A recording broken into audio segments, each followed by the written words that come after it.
Quasiment 10 ans après la sortie du dernier film de la saga, les Insaisissables font leur grand retour en grande pompe, accompagnés par Ruben Fleischer, cette fois-ci à la réalisation. Un type que vous connaissez sûrement pour la saga Zombieland, Venom premier de nom ou encore Uncharted plus récemment. Mais à l'aube des sagas qui renaissent sans arrêt ces derniers temps, et surtout la plupart du temps sans le panache des originaux, on peut se demander légitimement aujourd'hui si ce dernier en fait partie, ou bien au contraire si ce retour est aussi spectaculaire qu'il veut bien le faire croire. Et ça, c'est justement ce que je vous propose de découvrir aujourd'hui dans cette critique.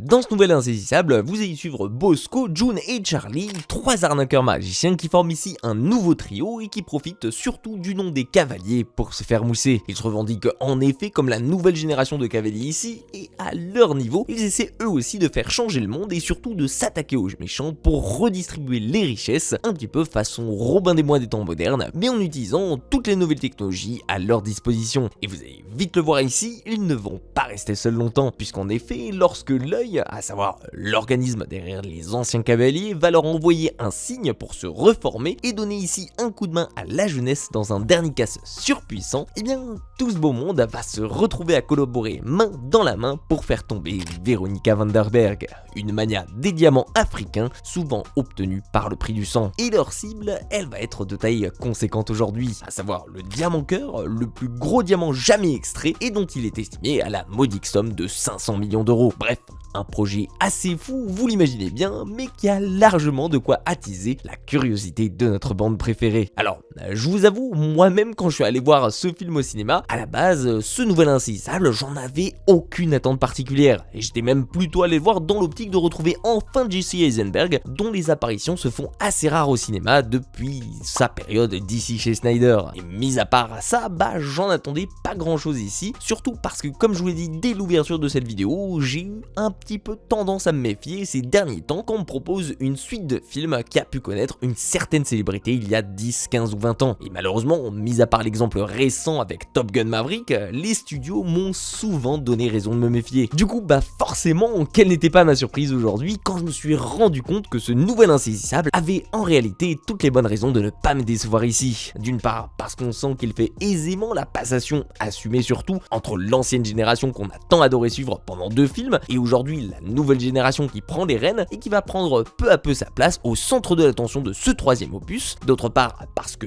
mine de rien, on a quand même un véritable scénario qui tient la route ici, et surtout parce qu'on a une méchante digne d'un blockbuster de classe internationale. Non, parce que, avouons-le vite fait, oui, bien entendu, j'ai kiffé retrouver l'équipe originale, que ce soit Dave Franco, Jesse Eisenberg, Woody Harrelson, ou même encore Thaddeus, l'inimitable Morgan Freeman. Et forcément, mon petit cœur était content de les retrouver faire équipe ici. Et certainement, j'ai pris un malin plaisir aussi à retrouver une nouvelle dynamique avec la nouvelle team faite sans frais, dont Justice Smith, qui ne nous est plus inconnu, Dominique Sessa qui s'est déjà illustré avec The Holdovers, ou encore plus récemment Ariana Greenblatt, que je ne connaissais malheureusement jusque-là que pour 65. Mais bon, avouons-le, 80% de la crédibilité de ce nouvel opus passe uniquement à travers son scénario et surtout la vengeance qu'ils vont avoir en tout et pour tout vers une seule personne ici, celle qui incarne à la perfection la reine des putes dans tous ses films, la meilleure anti-héros de l'histoire, j'ai nommé Rosamund Pike. Et c'est normal parce que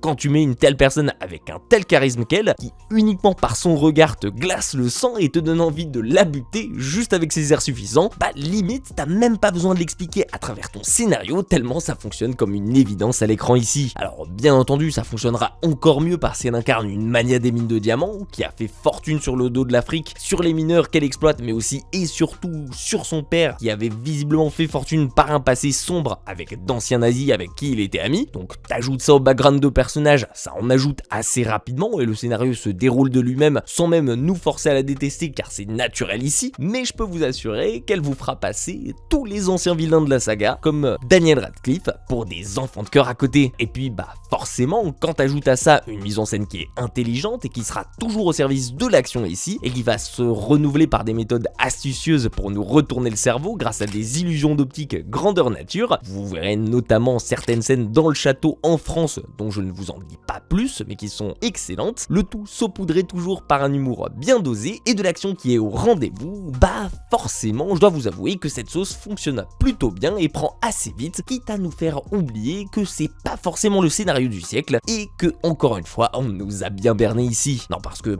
quand on y pense de loin comme ça, une nouvelle team qui se fait aider des plus anciens à baiser un grand méchant avec des tours de passe-passe pour pouvoir faire fortune et le redistribuer à d'autres derrière, forcément ça nous fait penser un petit peu à un Ocean's 11 ou même à un Las Vegas 21 revisité. Donc côté nouveauté, je peux pas dire que ce scénario ce soit le braquage du siècle, mais c'est vrai qu'on lui pardonne assez vite au final ce manque d'originalité au profit de son ambiance ici, de son humour et surtout de ses tours de magie qui sont toujours au rendez-vous et surtout de son casting qui fonctionne toujours aussi bien qu'au premier jour. Et honnêtement, ça serait vous mentir ici de vous dire que j'ai pas passé un bon moment devant, que je me suis pas marré et que j'ai pas pris un malin plaisir à retrouver cette équipe avec qui j'avais de très bons souvenirs. Je pense que c'est aussi grâce à tout ce background sur ces personnages que je trouve que cet Insaisissable 3 fonctionne bien aujourd'hui, peut-être même un peu plus que les nouveaux qui commenceront la saga aujourd'hui par ce nouveau film et qui trouveront peut-être l'idée du scénario vue et revue et qui seront moins impressionnés. Mais pour moi et pour tous ceux qui ont grandi avec les premiers volets et qui sont allés les voir au cinéma,